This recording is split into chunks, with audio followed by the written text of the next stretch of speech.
Big budget ചിത്രം എമ്പുരാന്റെ പ്രൊമോഷനുമായി നടൻ മോഹൻലാലും സംവിധായകൻ പൃഥ്വിരാജും ചെന്നൈയിൽ. ഒരു സിനിമയ്ക്ക് വേണ്ട എല്ലാ ചേരുവകളും എമ്പുരാനുണ്ടെന്ന് മോഹൻലാൽ പറഞ്ഞു. സിനിമയെക്കുറിച്ചുള്ള ചോദ്യത്തിന് തിയേറ്ററിൽ പോയി കാണൂ എന്നായിരുന്നു പൃഥ്വിരാജിന്റെ മറുപടി.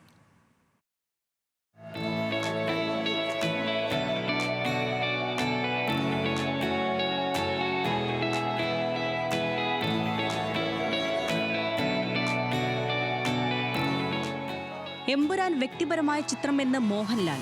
സിനിമാ മേഖലയ്ക്ക് തന്നെ നേട്ടമാണ് എമ്പുരാൻ. ഒരു ചിത്രം ആസ്വാദികരമാക്കേണ്ട എല്ലാ ചേരുവകളും കൃത്യമായി ചേർത്താണ് ചിത്രം നിർമ്മിച്ചതെന്നും നടൻ വാർത്താ സമ്മേളനത്തിൽ പറഞ്ഞു.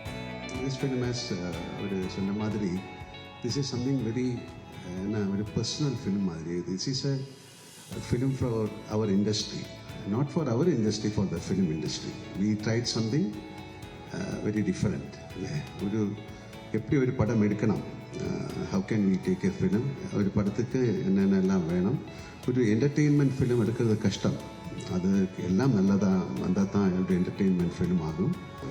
So Prithvi and myself, we work together, each and everyone. Myself means all the actors, all the technicians, we work together and this is our blood and sweat. அந்த மாதிரி சொல்லலாம். പാൻ ഇന്ത്യ റിലീസ് ചെയ്യാനുള്ള network മലയാള സിനിമയ്ക്ക് ഇപ്പോഴാണ് ലഭിച്ചതെന്ന് നടൻ പൃഥ്വിരാജ്. ലൂസിഫറിന് കൃത്യമായ promotion നൽകാനായില്ല. ഇന്ന് മലയാള സിനിമയ്ക്ക് ഒരുപാട് മാറ്റം സംഭവിച്ചു. മലയാളം കൂടുതൽ ആളുകൾ സ്വീകരിച്ചു തുടങ്ങിയെന്നും നടൻ. 2019 லூசிஃபர் ரிலீஸ் ஆகும்போது இப்போ பாலா சொன்ன மாதிரி அந்த டைம்ல ஒரு இந்தியா ஒட்டாக வந்து எல்லா லாங்குவேஜஸ்லயும் கரெக்டா ரிலீஸ் பண்றதுக்கான ஒரு நெட்வொர்க் சிஸ்டம் எதுவுமே அன்னைக்கு மலையாள சினிமா பொறுத்த வரைக்கும் கரெக்டா இல்ல. we were still just discovering how to release our films all across the country in the world. இப்போ இந்த 6 இயர்ஸ்ல வந்து நிறைய விஷயங்கள் மாறிடுச்சு. மலையாள சினிமாவுக்கு வந்து ஒரு விசிபிலிட்டி, அதை பத்தி நிறைய ஆளுங்க பேசுறதுக்கு வந்து ஒரு பிளாட்ஃபார்ம் வந்துச்சு.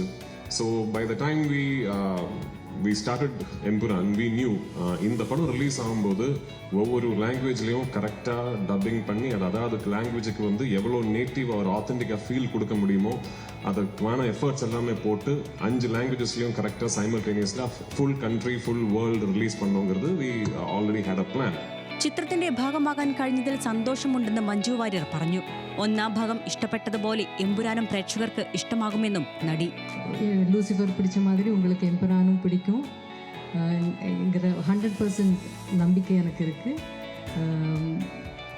இந்த வாய்ப்பு எனக்கு கொடுத்ததுக்கு நன்றி தான் எனக்கு சொல்லணும் டு ஸ்ரீ பிருத்விராஜ் அண்ட் ஸ்ரீ முரளி கோபி. இந்த பிரியதர்ஷினிங்கிற ஒரு கதாபாத்திரத்தை என் கையில் நம்பி கொடுத்ததுக்கு அவங்களுக்கு எவ்வளோ நன்றி சொன்னாலும் அது மதியாகாது. എമ്പുരാനിലെ വേഷം ജനങ്ങൾ ഏറ്റെടുക്കുന്നത് കാണാൻ ആഗ്രഹമുണ്ടെന്ന് Tovino Thomas. In Lucifer, I had a very few days of shoot. ஒரு கொஞ்சம் சீன்ஸ் தான் இருந்தது. ஆனால் the impact அந்த கேரக்டர் என்னோட கரியரில் எனக்கு கொடுத்தது is huge. அதனால் I am very much excited to see how my character in this movie has evolved and how people are liking it. ഒരു സിനിമയുടെ ടിക്കറ്റ് ബുക്കിങ്ങിന് ആരാധകരുടെ ആവേശം എത്രത്തോളമെന്ന് കാണിച്ച ചിത്രമാണ് എമ്പുരാൻ. മാർച്ച് 27 റിലീസിംഗിന് ഒരുങ്ങുന്ന ചിത്രത്തിന് വമ്പൻ പ്രൊമോഷനാണ് അണിയറയിൽ നൽകുന്നത്. മലയാളം, തമിഴ്, തെലുങ്ക്, ഹിന്ദി, കന്നഡ ഭാഷകളിൽ പാൻ ഇന്ത്യൻ റിലീസായാണ് എമ്പുരാൻ എത്തുന്നത്. News desk, news Malayalam.